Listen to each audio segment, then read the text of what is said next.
Alright, let's get a closer look at the Bendix radio. And believe it or not, it plays, but it's loaded with static when I stand it upright and try to close the case. Very mysterious, and I have not been able to find out why it's doing it.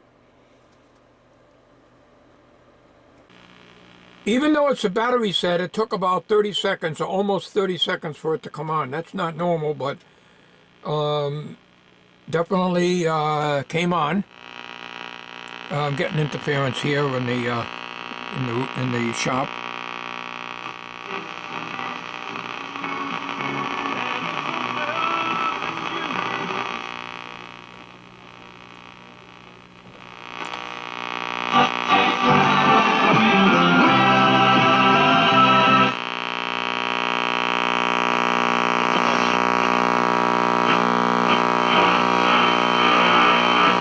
They now represent multiple officials, including someone with first-hand knowledge of President Trump's demands on Ukraine.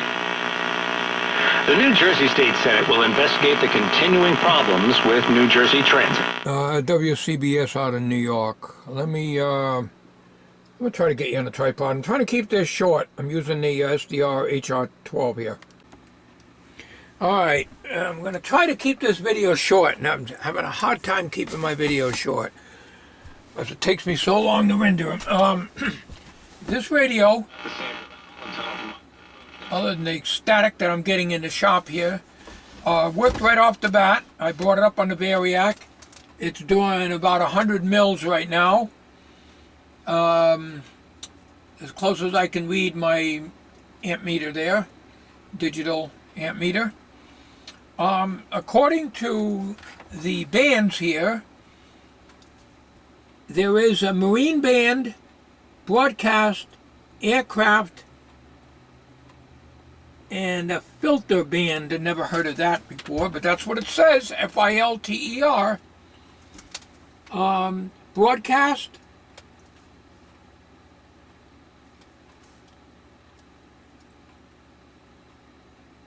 aircraft.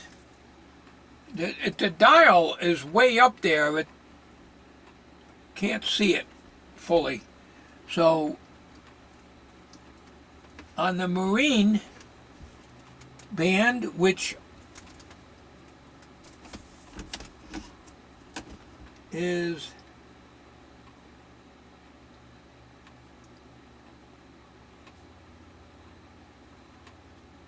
(2,000 kc to 5,500 kc. That would probably be the ham band.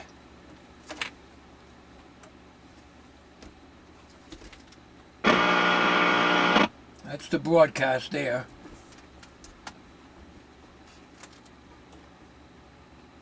Actually, nothing on that.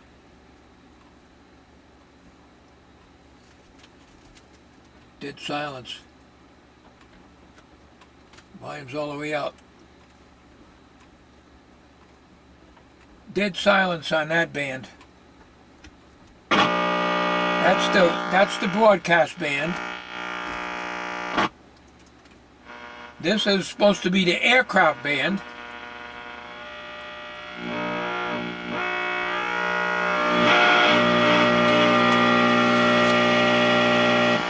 And turn one of my lights off.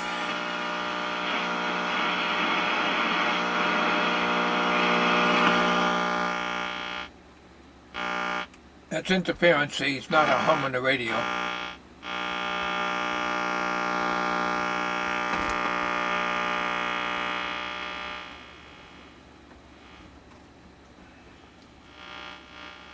All right. Now, let's go back to broadcast.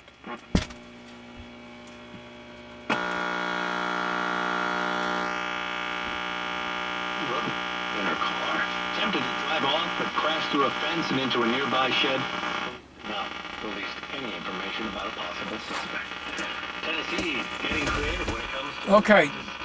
This is AM. This is 880 WCBS in New York. Now, disregard the static you're hearing. It's just noise in the shop. I got my dehumidifier unplugged here. I'm going to have to get in the way here. There's nothing I can do about it. Just handling this.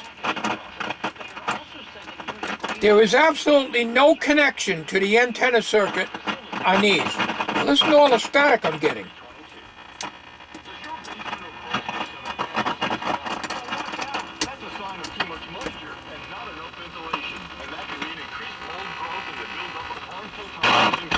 Hear it? Can't find it. I traced everything out. Antenna circuit, wires, wiggled them around, nothing. Nothing happens until I work on this back here. I don't know where static comes from. It's not from the battery plug, which is not touching anything. I can move all these antenna wires. There's two of them. There's one black one here, and then there's a ribbon cable.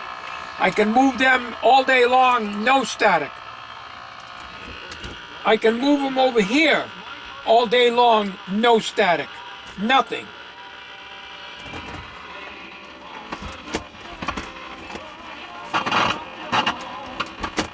I'm going to try to close the door, the back cover. Full of static. But I have not tested the tubes on this. I'm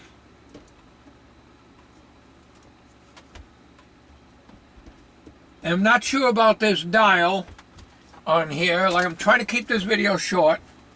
Otherwise I'll be here to midnight rendering it. You got a broadcast, you got a marine band, and you got an aircraft, but you can't see the aircraft. It's almost like this dial rotates, but I can't see anything on the inside, and there's no control to make it rotate. There's a tuning. The tuning works good. What I did inside here, and I'm going to unplug this because it's going to be loaded with static when I open the back.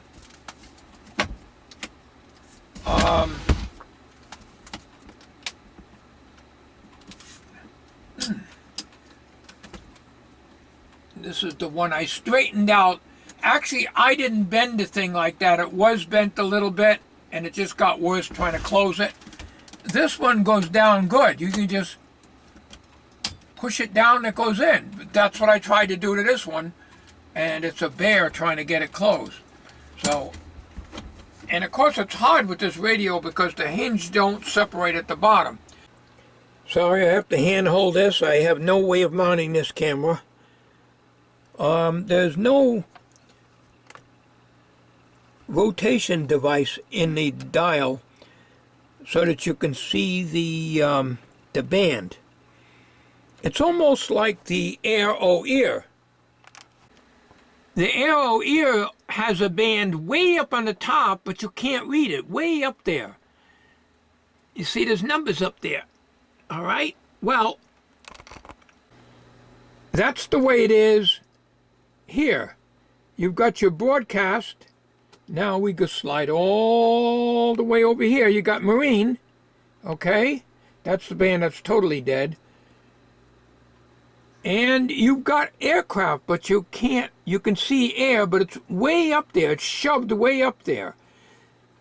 It seems like that's the way they make these radios, and they're very, very difficult to see the scale. There is the knob right there. Marine, broadcast, air, and looks like filter to me, F-I-L-T-E-R. On the other side, you've got your battery off and AC/DC, okay? And here's your volume and the tuning on the opposite side. So you've got two jacks, one probably for headphones, and an RCA, which is a little bit on an angle there, for plugging in whatever you're going to be plugging in. This is a close-up of the catch. It catches down here where my thumb is.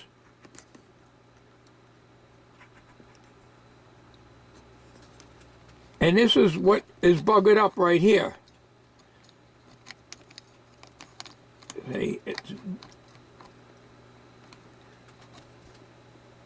If you look at the other one, see how easy that is?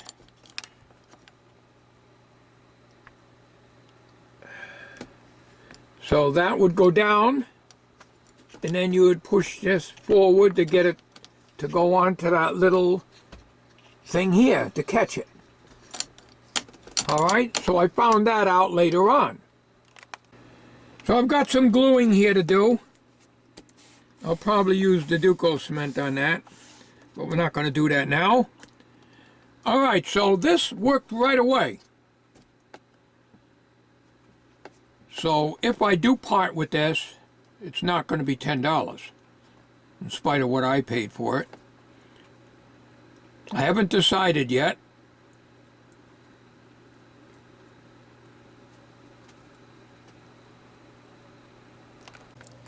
All right, here's a close look of the Bendix radio, PAR 80A. Here is the tube layout, and I'm going to refer to the video so I can see it, because I am looking in the viewfinder and I cannot read that. I would need my little microscope, and I can do that when I edit this video.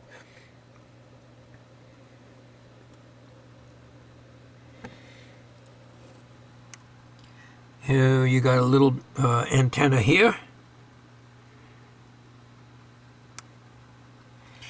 So that's going to be it. What I did here, before I close out this portion of the video, is all that white stuff, I took a Q-tip and a little 3-in-1 oil and went over the whole thing. And I also used a little deoxit on a Q-tip. I oiled the ball bearings down here on the tuning condenser. And I reached in as far as I could, all around, with a cloth with a light, very light film of oil. I was very careful around the dial cord here, and I got all that white stuff off of there as much as I could. I'm sure that if I pulled this chassis, there'd be more on the other side. It's a white powder-like.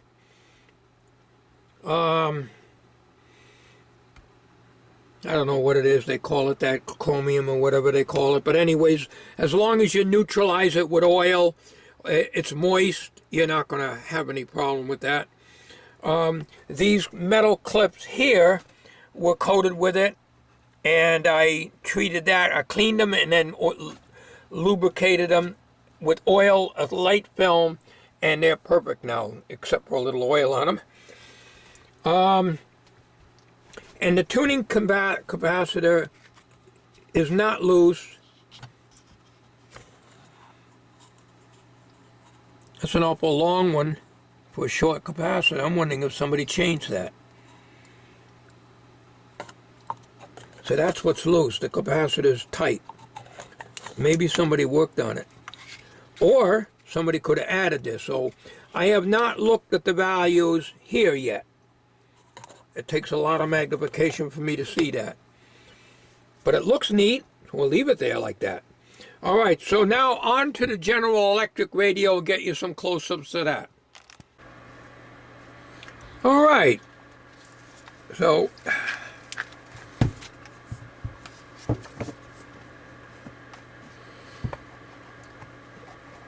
get this.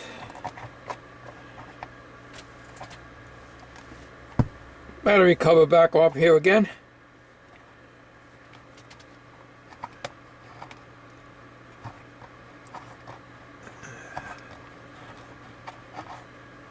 Helps if I get a screwdriver. Okay, see what this is here. Something's written on there, a little yellow tag.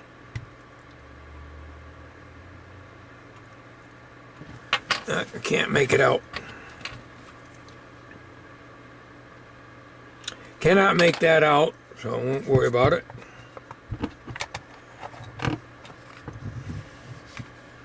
All right, now let's see if I can get you to see this.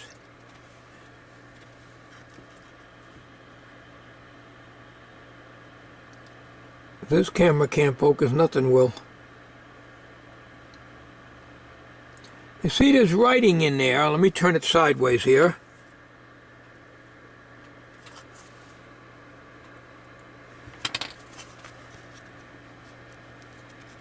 There's writing in there.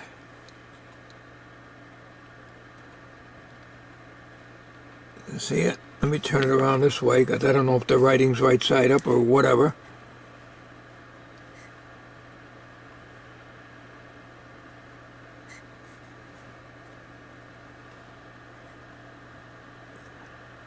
So let me get you, you'll study it a little bit. Maybe you can get a model number out of it, because I can't see that.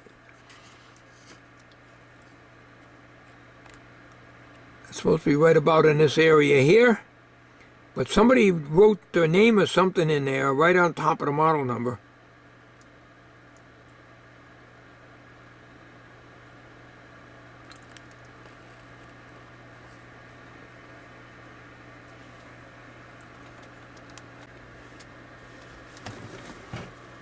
Main camera here.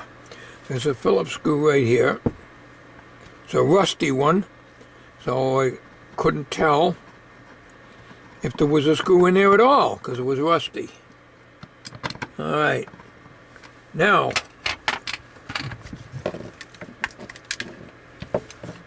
yep.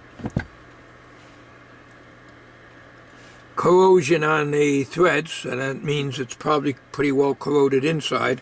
We'll put that in my magnetic tray over here so we don't lose it. Now there's a nut right here. So let's get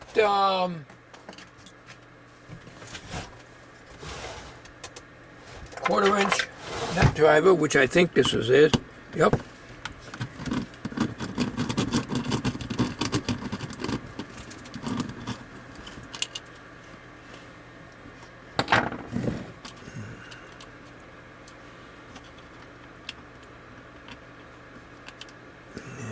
There, star washer.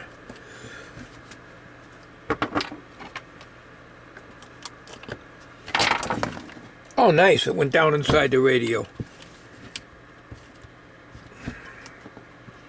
Got the star washer out, but the rest of it went down inside the radio.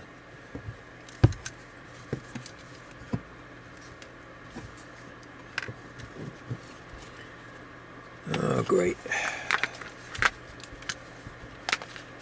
I get that out. Unless I can open the radio.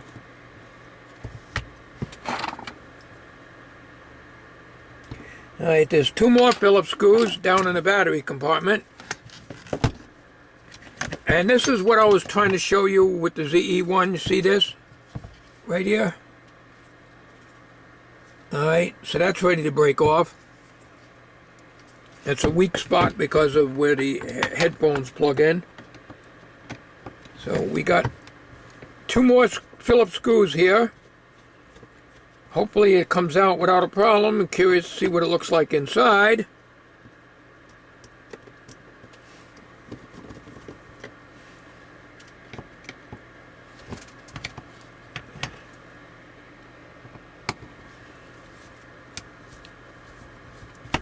It's a number 1 Phillips.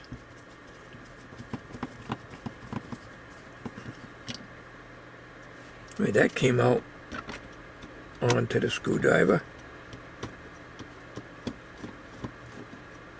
That one don't. So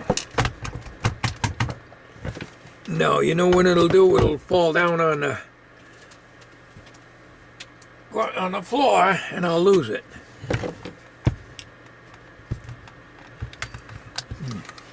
Now don't tell me that's not going to come out.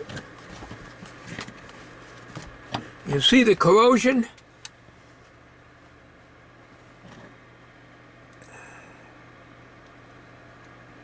on these terminals here. All right, so that takes care of all of them. Okay, we got it.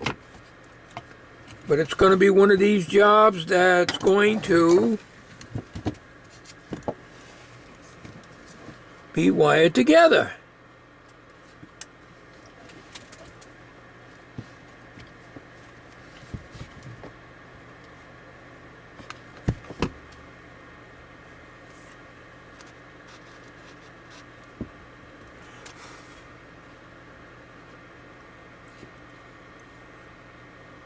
So this is a little bit different in the battery configuration here. Let me close this up here. All right, if you look, what I was trying to explain to you in the other video,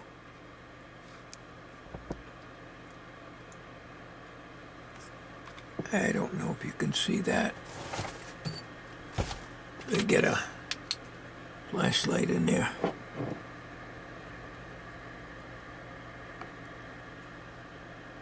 I'm trying to move the light around so you can see it, because it's like not very clear. I have a problem reading these embossed things anyway, but you can plainly see the battery corrosion. Let me get in there. The camera focus is good, but you got to be on the subject, otherwise it'll focus on the distance. All right, let me turn this around. This is where I was trying to tell you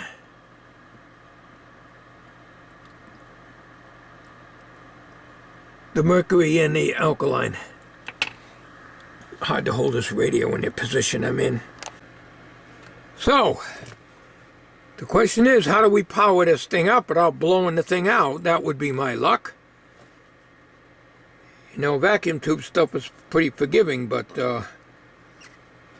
you blow this up, it's probably germanium transistors unobtainable. Nice looking radio.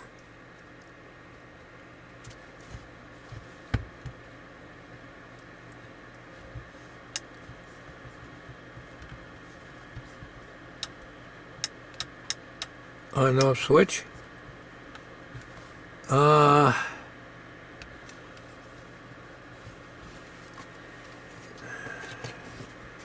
would I power that up? That is weird, the way they got this thing. Be nice if I get you in camera here.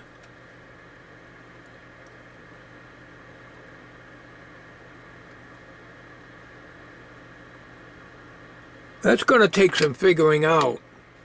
And I won't be able to do that on video here. It would take too long. That's the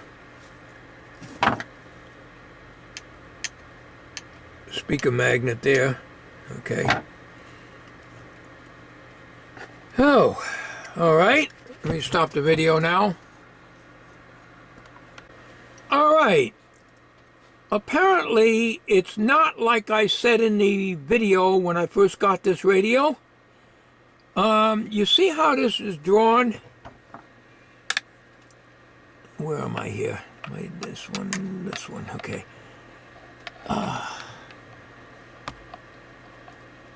You see how these symbols are drawn here? I have to go from memory now. The positive is going to the left, okay?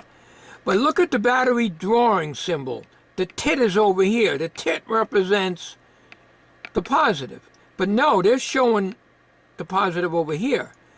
Over here, they're showing the tit as positive, which is the right way, and the negative over here.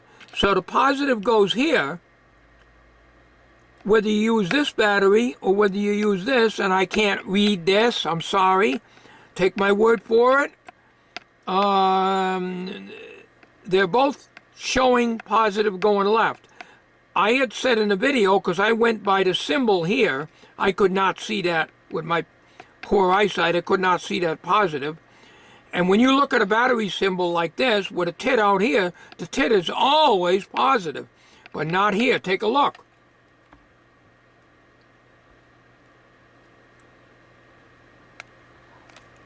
One is mercury, one is carbon, zinc, or alkaline, whatever. And this is the other one here. And maybe you might be able to see it more on these down here.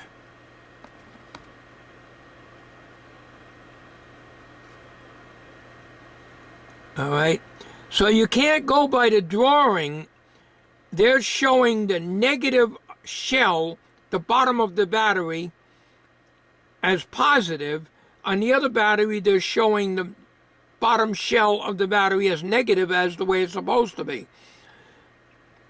That is misleading for somebody with piss poor eyesight like me, because I would go by the symbols I see there, with the tit being positive, and that's the way I would insert the battery, with the positive going to the right.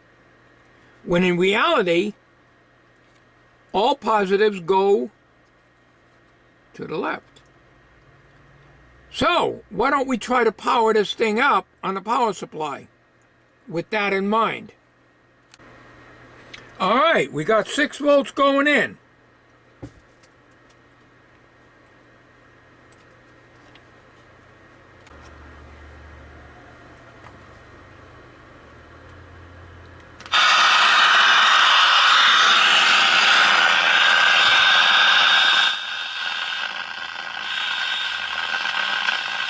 My dehumidifier's got to be unplugged again.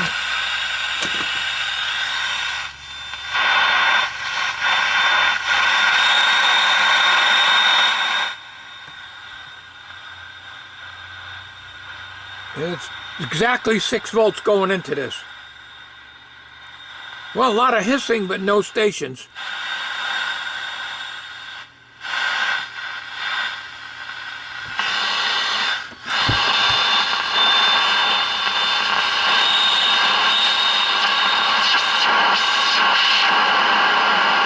A lot of hissing.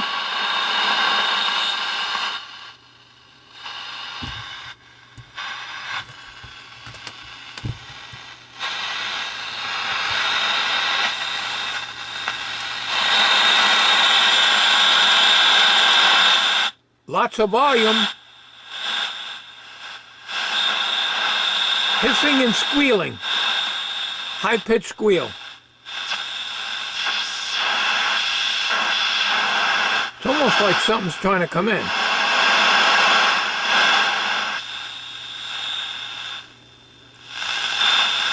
I can tell you right now, I will not work on this. This would be a nice shelf queen for somebody.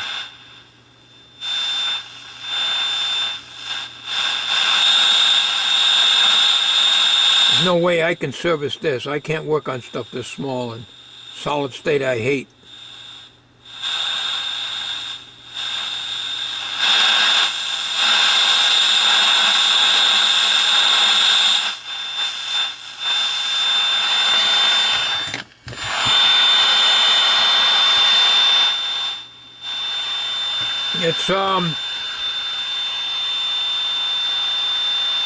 It's hardly moving the needle on the milliamp. It's in the low milliamp range. Maybe 10 milliamps, 20 millis at the most. But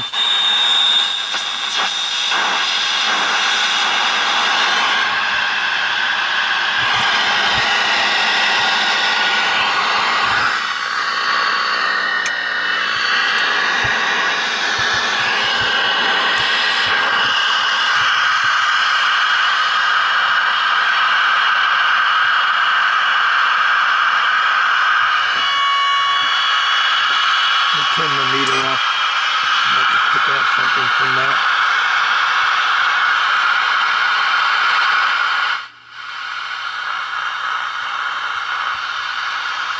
Oh well, there is some life, but I don't know, I can't do anything beyond this. Not on this guy. So,